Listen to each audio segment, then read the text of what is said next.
I find it so amazing the amount of people that have come up to me since me starting up the petition and the protest, and saying to me, "Oh, Mimi, you gotta be careful. You got kids. Mimi, you gotta be careful what people say about you."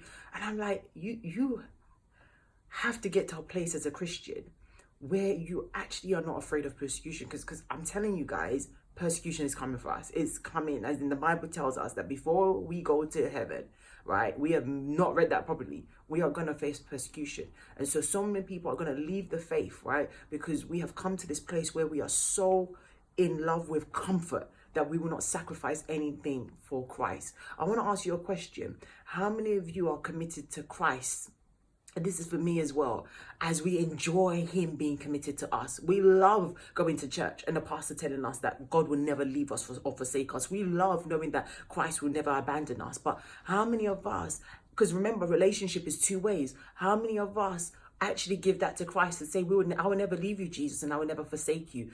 How many of us will say, Jesus, as much as you defend me, I'm going to defend you? It is so important for us as Christians to, and I feel like we are in the state we are as a body, right, because of the misunderstanding of the grace message. The grace message, I don't think I have particularly heard any preacher say the grace message means that you don't need to change your ways, and you just have to live and do whatever you want to do.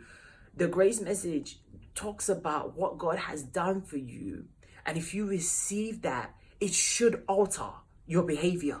It should make you do even more than the requirement asks of you. Do you understand what I'm saying? So where we have misunderstood the grace message, we now live life as Christians in a way where we think we don't need to give anything to God. We don't need to sacrifice anything for God. And that is far from the truth. And it's so important that we correct it in our churches. It's so important that we correct it in our daily lives where, do you know what, God, I'm so grateful for what you have done for me. I'm so grateful that you love me so much that you come down on this earth to die for me, to right the wrongs that humanity has made. I'm so grateful for that I am committing myself to you for the rest of my days, and I will lose everything for your sake. We can't be so comfortable that we don't want to lose anything for Christ. Let me tell you something, right? We have to get to the place where we live, right, because we are inspired by the people that we read daily. Isn't it funny that we read so much and we stand in awe of Peter, Paul, we stand in awe of Daniel?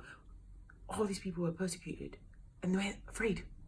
Literally, all these people would rather, because of what they had received from God, lose their life.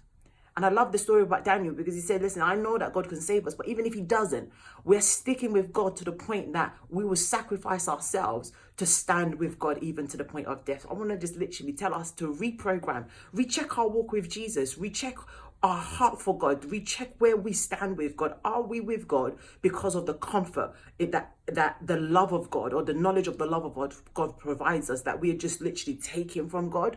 Or are we with God where we have received so much love from God that we give him our life? Remember, Jesus said, if you hold on to your life, you will lose it. But if you lose your life for my sake, you will keep it. And I just really want to encourage us to recheck our walk with Christ, recheck our motives, and recheck our relationship. Is it a one way where God gives to us? Or are we committed to him the same way we enjoy him being committed to us? Guys, have a blessed week. Be encouraged, be blessed. God is with you, right? And I pray that everything that is coming against you this week, I pray that the hand of God will be stretched out against it to shatter it in Jesus' name. I love you.